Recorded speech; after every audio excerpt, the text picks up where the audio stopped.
Welcome to the Ernie Chambers Show.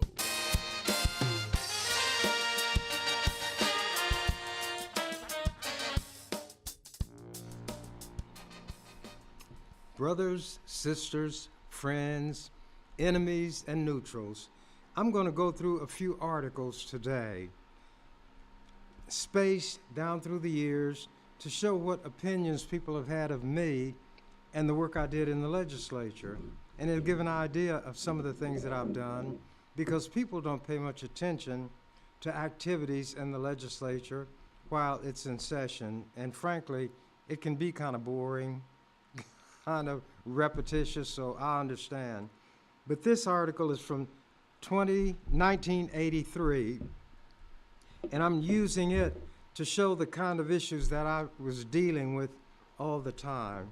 Now, that's 41 years ago. Bill to equalize pension benefits for men, women, goes to Governor Carey. This is what I did, the only black man there, and all of these white men, and the vast majority of women affected by this problem were white. But sometimes it takes a black man to do that which ought to be done. Gender could no longer be a factor in figuring pension benefits for state and county workers under two measures given final legislative approval Wednesday and sent to Governor Bob Carey. Legislative Bill 210 and 210A, the A is the money bill, were approved in the legislature despite last-minute debating triggered by two kill motions that were offered and withdrawn. The motions were parliamentary maneuvers used to permit discussion of the bills at the final legislative stage. The bills, which would equalize pension benefits of female state and county employees by raising them slightly while lowering those for male workers, were passed with relative ease. Why were these men willing to shortchange women when it came to pensions? And the bad thing about it, government workers, the government which is supposed to set the standard, set the example. But discrimination against women has always been the standard. And no white people thought to do this, and the ones who fought against it were white. Let me scramble right along. The vote to pass LB 210 was 28 to 19. 19 white people didn't want to do this, while the appropriations measure accompanying it was given 30 to 19 approval. Senator Jerome Warner of Waverly said 30 votes were necessary for the funding measure because it exceeds the governor's budget. Senator Patricia Moorhead of Beatrice said passage was a significant step. I'm pleased, she said. It's a magnificent advancement for women. Well, why didn't the white people do this before I came? It was their women. I'm the son of enslaved people. We've always been deemed inferior. We were owned and treated like cows, pigs, and chickens. Our women were trafficked. They were raped. Their children sometimes were killed as they were being born. Yet it took a black man to do something that should have been embedded in the idea of fundamental justice. For those who may not be aware of it, when you are a state employee, a certain percentage of your salary is taken out and put in a pension fund so that when you retire, you get this amount of money. And the same percentage that was taken out of the man's salary was taken out of the woman's salary. But when time came to collect, women got a lesser amount. And some people have heard me say this before, but it was unfair, because when a woman went to the store and bought a loaf of bread, the storekeeper didn't say, well, I know you used to work for the state. I know that when you get your pension benefits, they're less than what men get, so I'm going to charge you less for a loaf of bread. Never. And we know that would never happen. But that shows how in the real world, these things can have a damaging effect. And that would be the case as long as that woman lived and drew that pension. She was getting less than what men were getting. So you could say in a way that the money she paid in was going to make it possible for these white men to get more more pension payout when they retired or left for whatever reason. But continuing, debate was sparked when Senator Chris Beitler of Lincoln offered, then withdrew, a kill motion to enable him to speak on the measures. He said extension of the principle embodied by the bill would hurt women rather than help them because it could lead to higher insurance premiums in some cases. Not that it would. This is something that might happen to women, so let's leave it in place, the discrimination. Quote, today, life insurance rates are generally, not always, 15 to 20% cheaper for women than for men, he said. Well, women live longer, so they're going to pay for their insurance policy for a longer time before their family collects on it. He said automobile insurance rates range from 18 to 66% cheaper for women than men now, and those are based on the driving records of people. Everybody knows, almost instinctively, that men are less cautious in driving than women. They have more accidents, and the accidents are more serious. Beitler also said, there is a case related to issues raised by this bill pending before the U.S. Supreme Court, and Nebraska should await direction from the High Court. No, if we have a conscience and believe in morality and fair play, and Nebraska is such a good Christian state, then let us do what is right, what is moral, what is fair. We don't need a Supreme Court in Washington, D.C. to tell us in Nebraska what to do. But it took somebody like me, an outsider, a man generally scorned and hated, to do the right thing. But that makes me think of a guy a long time ago. He was scorned, he was hated, and all he did was good. If he saw somebody blind, he would make that person able to see. If they were deaf, they'd be able to hear. A person had lost a little girl, died to death, and was crying, and he said, "Why are you crying?" And the father and the mother said almost in unison, "Our little girl is dead." And he said, "No, she's not dead, she sleeps." And they said, "You must be a lunatic," and were beginning to grow crazed, grow furious, when all of a sudden they heard from the little girl. And lo and behold, she was alive. And that person, known as Jesus Christ, is the one who worked this miracle. And you know what happened to him? He was murdered.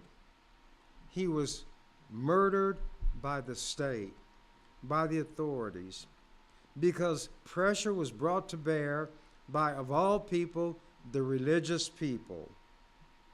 He was crucified. Now, some people might think that that's the way it was meant to be because that's what happened. That is not the way it ought to have been. And when we say ought, that is talking about principles, morality, and so forth. But speaking of male-female relationships, male domination, female suppression, there was a lady, she was a former slave, named Sojourner Truth. She was very, to use that term they do about black people who can put 10 words together and make sense, she was very articulate, and she was religious. And she was going after Frederick Douglass. And she said, "Frederick, I want you to know that the greatest man who ever lived was Jesus Christ. And that man was produced by God and a woman. A man had nothing to do with it." So there have always been people who tried to use moral arguments to make a point, and I can't say that any of them had been successful in the sense of turning the tide. but we who try to help the poor, the dispossessed, those who are among the least, the last, and the lost, know and understand very well that any progress we make is going to be incremental, measured in millimeters. But nevertheless, we must press on. This article is from 2024, which would be 30 years ago, and it appeared in the Lincoln Journal-Star. No, this one was in, of all places, the Omaha World Herald. And the headline, "Against the Grain Yet Again," meaning I often and regularly moved against the grain. Sub-headline, "Master Tactician Chambers Uses Legislative Rules to be Heard."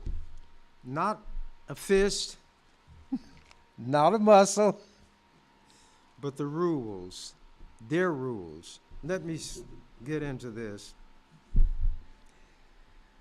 Senator Chambers, colleagues say they admire his intelligence and hard work, even as they dread his filibusters and barbed attacks. Nothing that I do is done simply because I can do it. There's always a purpose, and they know what that purpose is, and they know that they can shut me up by just doing justice and being fair to everybody. Here we go. Like a boxer, dancing his opponent around the ring, State Senator Ernie Chambers of Omaha took control of debate on the governor's juvenile crime bill during the past 2 weeks. One man took control for 2 weeks. With a flurry of amendments, the senator from North Omaha jabbed at other senators with humor, logic, and the occasional verbal attack. He promised to wear the legislature down until he won the changes he believed necessary. Quote, "You have to deal with this bill on my terms because you brought this bill on your terms," he said at one point. Senators and lobbyists said the performance was typical of Chambers, right down to the compromises and concessions that eventually led to Thursday's vote to advance the bill. I know that they're hard-headed, and I've got to punch and punch, and I know that they're going to run out of gas, run out of patience, and even the governor will tell him, you know he's not going to back off till he gets his way. So give in as little as possible, but give in because we must move on. Continuing. Senators and lobbyists said the performance was typical of Chambers, right down to the compromises and concessions that eventually led to Thursday's vote to advance the bill. More of the same, only intensified, is expected as the session wears on and the bills Chambers really dislikes make their way to the floor, said Senator Don Wesley of Lincoln. Quote, "This session is tailor-made for Ernie Chambers to have his day and day and day after day," Wesley said. Wesley and other senators said that while Chambers' tactics can serve a useful purpose at times, they were frustrated at the amount of debate time he consumes. I took what was necessary, not only what they were willing to give. Anybody can do that. When the ones I care about are being mistreated, I'm not going to let 48 other people stand in the way of me doing what I can to bring about justice. Did I always win? No. Did Jesus always win? No. Does God always win? Well, in the end, I suppose so. But look at the people now, spitting in God's face. Let me continue.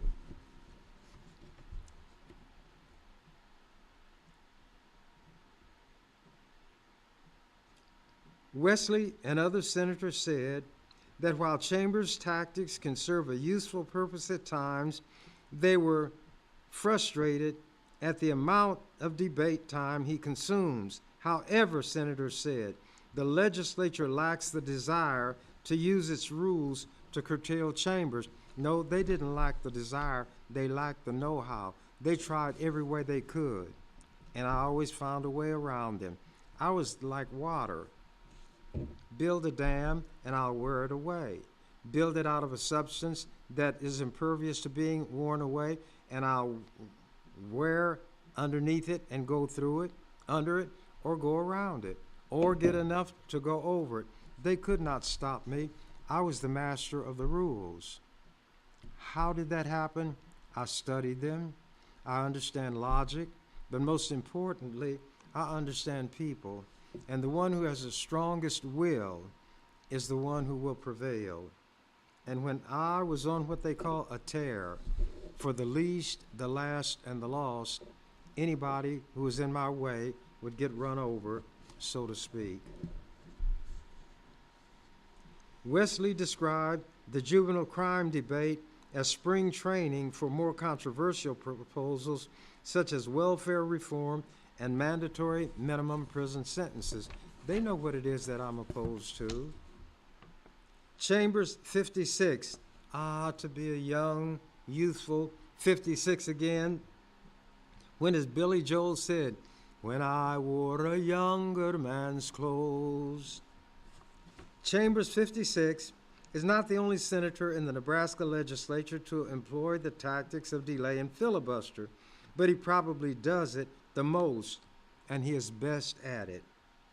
And in the opinion of some senators, he's the most skilled at it. Some observers said that Chambers, now in his 24th year as a senator, has increased his use of such tactics in recent years. You use what works. Senator Eric Will of Omaha, chairman of the legislature's Rule Committee, said, Chambers knows the rules of debate better than any other senator. Whose rules are they? The white people's. Who adopted the rules? The white people. And they adopted rules that they thought would stop me. But woe upon them, they never could do it. He not only knows the rules, said Will, he knows how to use them to his purposes.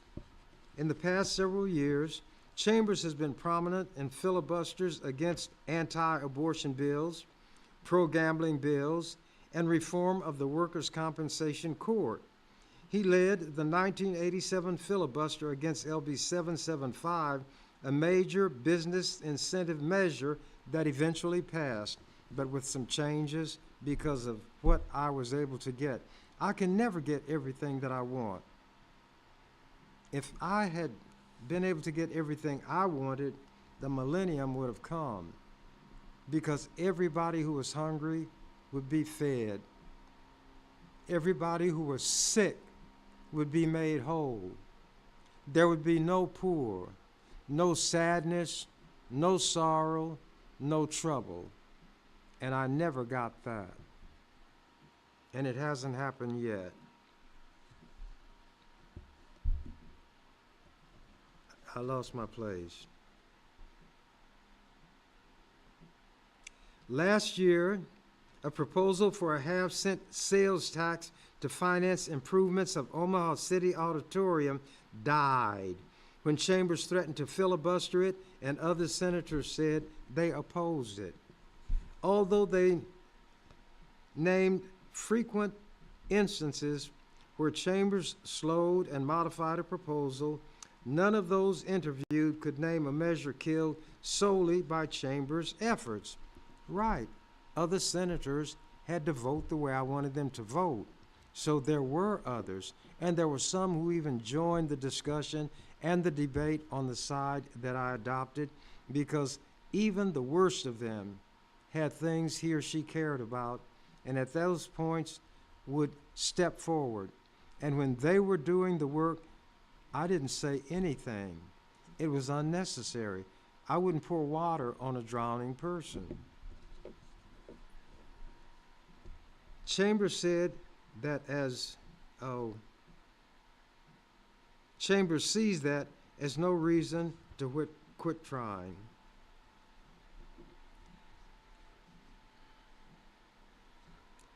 My job is to do all I can to obtain the passage of just legislation and all I can to prevent the passage of unwise, unjust legislation, he said.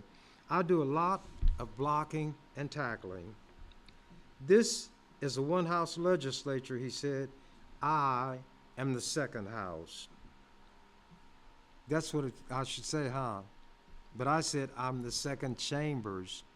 And people began to say, these are not the legislative chambers, they are Ernie's chambers.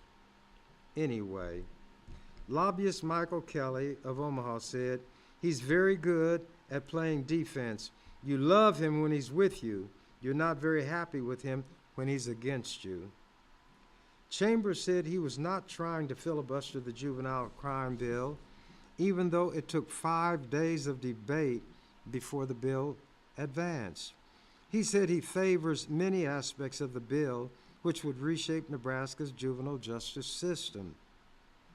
Among other things, Legislative Bill 988 would restrict ownership of guns by juveniles, create, quote, boot camps for young prisoners, create a separate facility for violent offenders, and establish an Office of Juvenile Services in the Department of Corrections. It's a rare opportunity for us to really do something worthwhile, Chambers said. If we don't deal with another bill, if we properly deal with LB 988, then the session will be a success. Under Nebraska legislature rules, it is difficult to tell when a debate turns into a filibuster, Senator said. Nebraska's rules limit speakers to 3 5-minute terms on any given motion or amendment. Those who offer the amendment are given an extra 10 minutes to open and debate and 5 minutes to close it. So add up all those minutes and I can get quite a bit done on a bill. And then when that amendment goes, I just write another one. Senators extend debate by filing many amendments and debating each one. The amendments must be germane to the bill. Chambers excels at that sort of activity. Sometimes, you know what? I think Ernie gets blamed for doing what he does, said Senator Brad Ashford of Omaha. I think he does the work for a lot of people. He gets up there and dissects a bill. That's hard to do. That takes a lot of reading and a lot of study. In the juvenile crime debate, Chambers attacked amendments supported by the National Rifle Association that he said would give youths easier access to handguns.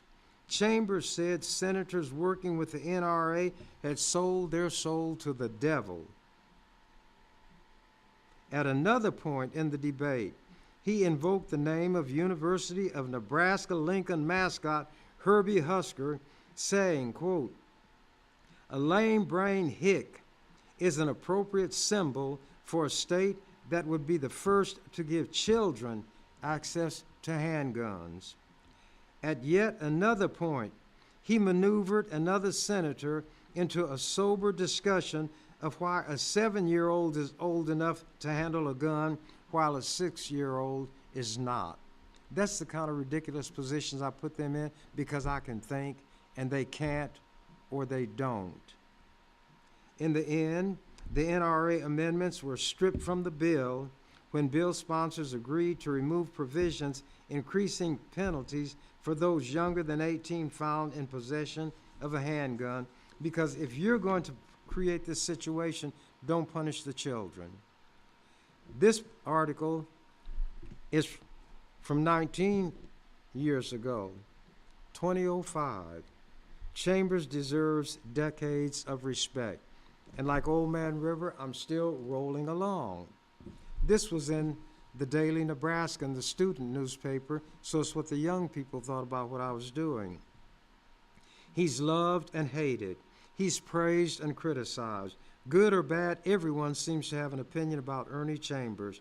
But adore him or abhor him, Chambers should be respected, if for nothing else, for what the 67-year-old state senator from Omaha has accomplished.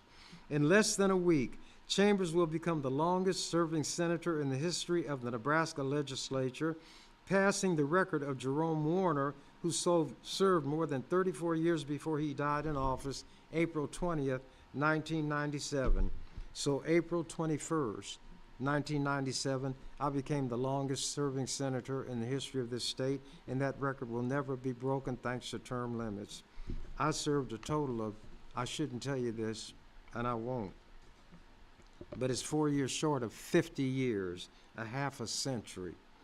It's quite a feat, one that will never again be accomplished, ironically, because of a constitutional amendment that was passed to knock him out of the legislature. That was term limits. In 2009, Chambers will be forced out of office because of term limits. When that happens, Chambers will have served 38 years. But if there's anybody who's smart enough to find a way around that law, it's Chambers. First elected in 1970, Chambers has been re-elected 9 times. He's seen 8 governors come and go. He's seen thousands of bills introduced in the legislature. Chambers will say the record means nothing to him, but Chambers means so much to so many others. In this sense, he's an example of what all senators should be like, not for his filibustering tactics, but for what and who he represents. A self-proclaimed defender of the downtrodden, Chambers couldn't do a better job representing his constituents and others who need to be represented the most. Chambers fights what he believes is bad legislation and works for good ideas. At times, he goes to the extremes to do that. That is why he is the most well-known senator in the state. He's masterful at filibustering and stopping legislation from passing. If you've ever turned the TV to channel 17 during the day, no doubt you've caught Chambers in the middle of one of his long-winded arguments. He quotes philosophers, poets, and the Bible. He talks about injustices. Sometimes his ramblings can seem quite humorous. He's called himself King Cobra before. Quote, "The King Cobra doesn't waste venom on dead things," he once said. That was a bill that was being discussed, and people asked why I didn't have anything to say on it. Well, that's what when I said the King Cobra wastes no dead venom, I said on dead or fleeing things. The bill was on its way out anyway. Earlier this year, Chambers mocked a proposal that would enshrine in the Nebraska Constitution the right to hunt, fish, and trap in the state by his introducing a number of amendments that would also protect the right to hunt for such things as Bigfoot, Noah's Ark, and Amelia Earhart's airplane. During the debate, Chambers proposed to protect running, jumping, and sweating, the hunting of who let the dogs out, the sweetest apple in the orchard, the man in the moon, and liberal Martians.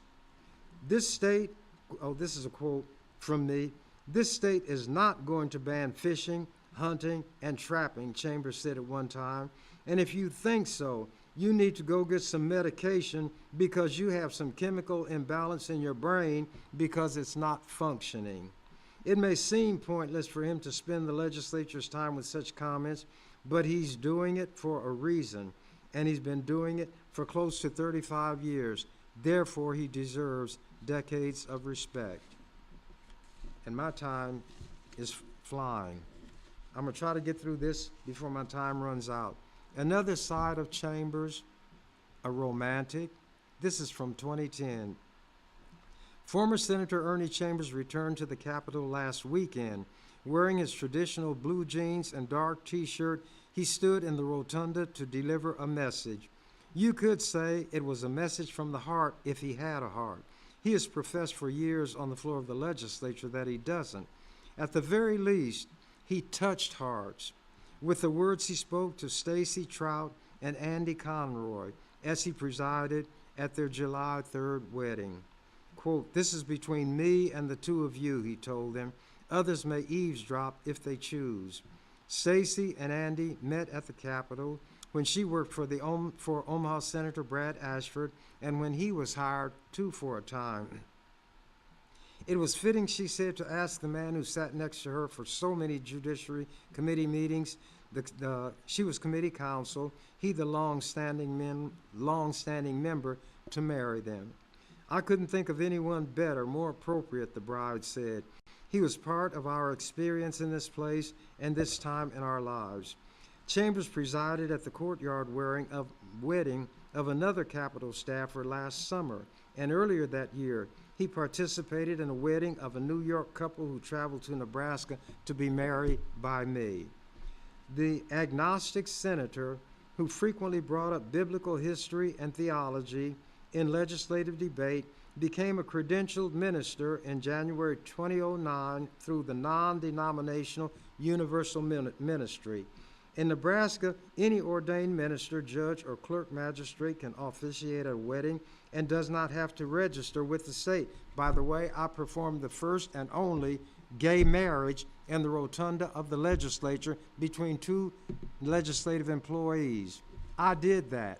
And I said, in that room, pointing to the rotunda, are some of the most hateful people in the world, and they would do all they could to stop what's happening now, but they can't stop it because I'm the one involved. Chambers said when young people invite him into what is the most important moment in their lives, it is meaningful. He contributed, quote, sincere and very personal advice, unquote, Stacy said. It was very special. Despite love's inevitable ups and downs, he said, it must never be allowed to deteriorate into a fickle thing that parodies true love, nor into a quid pro quo or a barter situation. In exchange for this, I'll give you that. Perfect love casts out not only fear, but jealousy, doubt, and distrust. Aim for that level of perfection, he told them. No matter how elusive it may seem, it is worth the effort. It is what the daily effort and attention are about. Let me turn a corner here, he then said. Quote, there must be that magical and enduring combination of heart and mind, so that when the heart, that organ of romance, whimsy, impracticality, and emotion, falls into one of its unpredictable moods and goes off on vacation, AWOL, the mind comes into play and asserts its wisdom, practicality, and stabilizing influence. It saves the day by holding the fort until the heart regains its balance and love flows again. Be ever lovers, he advised, but never cease being friends. And then he pronounced them friends and spouses, invoking the Vulcan admonition to live long and prosper. Success, Chambers told the couple during the ceremony, is premised upon expectations. I expect this marriage to be as strong and last as long as the Roman Empire, he told them. But he cautioned that the relationship must be consciously and deliberately worked on each day. As much effort must be put into nurturing it as is exerted by elite athletes, top-flight lawyers, and consummate musicians in honing their skills and keeping them sharp, he said. Being a lifetime commitment, it cannot be permitted to drift aimlessly, unattended to. And outsiders or meddlers should not be allowed to interfere. You are marrying each other, he said, not each other's families or friends. Referring to himself, Chambers said, a hard life makes a hard man. Nonetheless, let me try to speak of love. The course of true love never runs smooth. Just as Shakespeare said, even under the best of circumstances, he said, it has its ups and downs because humans are only human. True love will not run in a straight line, he told the couple. Nature abhors a straight line. In music, it is a boring monotone. On a heart monitor, it means the show is over. Now, I don't know how much time I have left, but I know it's close to running out, so I'm going to have to start winding down. Maybe I can get a little of this done. The black Nebraska lawmaker who may have delivered the presidency to Joe Biden. Biden has Ernie Chambers to thank for getting one electoral vote out of the Cornhusker state. The nation has a lot to thank Ernie Chambers for, in fact. This was from a national magazine called The American Prospect, and this was in 2020. As unlikely as it may seem, Nebraska may have clinched Joe Biden's presidential victory and steered the country away from electoral college gridlock. Nebraska, like Maine, has a unique electoral system where the voters are split up. The votes are split up to congressional districts. Historically, Nebraska is a deep red state with reliable blue enclaves in Omaha and Lincoln, the state's two urban centers. But as of Wednesday morning, Biden had won Nebraska's 2nd congressional district by more than 6 percentage points. If Biden falls short in the states where he's trailing right now, but holds on to Nevada and Arizona, he will have 270 electoral votes in his corner, the bare minimum required to win the presidency. That would mean the single electoral vote in Nebraska would provide the margin of victory, avoiding a 269-269 tie that would throw the election to the House of Representatives, where, because of the peculiar rules for resolving such ties, Trump would likely be chosen president, even though the House is in the hands of Democrats. More from this writer. It's only the second time Nebraska's electoral districts have not gone fully to the statewide popular vote winner. In 2008, Barack Obama poached the 2nd congressional district, which encompasses Omaha, surrounding suburbs, and a few farms. He got that by 3,325 votes, a margin of just 1.2%. I'm looking for a signal. How much time? Well, I'll go on. In 2016, Donald Trump carried the state by 25 points, but only ousted Clinton in the district by 2%. Even this year, while Biden took Nebraska comfortably, the same voters advanced Representative Don Bacon, the Republican incumbent, over progressive Kara Eastman. Anyway, it went on to show how, because of the way I know the rules, the way I can stop them from doing damage, I preserve that one electoral vote that can come out of Omaha. And nationally, there was a lot of credit given to me, and it was, let me show you. Though there was a confluence of forces that led to Biden's victory in the district, it would be a mistake to overlook one of his homegrown heroes, Ernie Chambers, a giant in Nebraska politics. Chambers is Nebraska's longest-serving state senator, and thus just this year completed what could be his final term in office after 46 years of service. Immediately recognizable by his casual dress of short-sleeved sweatshirts and blue jeans, Chambers is so popular in his district that he didn't even have to campaign or still re-elected 11 times.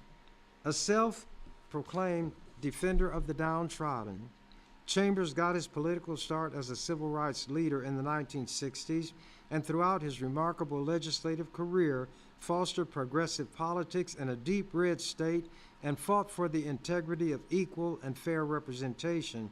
That includes the system for distributing electoral votes, which Chambers went to extraordinary lengths to maintain. Nebraska established its policy in 1991, and they came close in 2016 to doing away with it when Senator Bo McCoy introduced a bill to restore a winner-take-all system. McCoy was an outright racist, Chambers told me that's the writer, in a phone conversation. He wanted to ensure that wouldn't happen. The he was referring to me. Anyway, I got it done, and the system still works where there is one electoral vote that can come from Douglas County or the Omaha area. Let me see if I can find something. A gifted orator, some have likened to a firebrand preacher, Chambers used his time in extended debates to educate his mostly white colleagues. And I went to great lengths and employed what some people call drastic measures to get that done. And next week, I have something that I will announce about what I intend to do in the upcoming election, but I don't have enough time to go into it now. When I'm in a game, I play by the rules.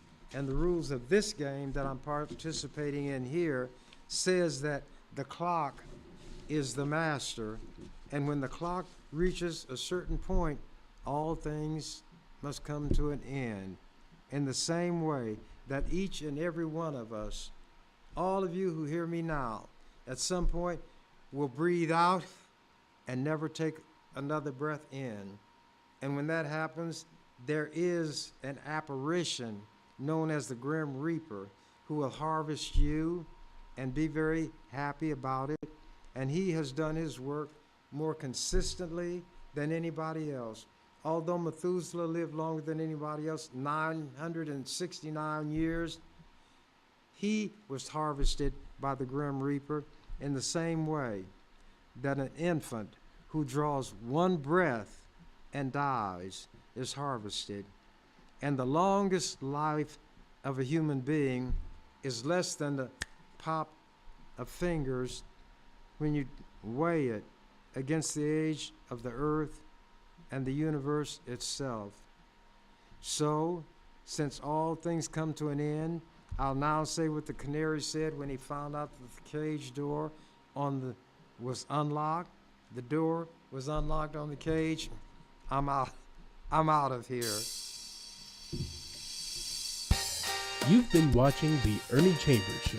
If you'd like to leave suggestions, email us at ewcfacts@gmail.com. That's ewcfacts@gmail.com. This is an EWC Communications production.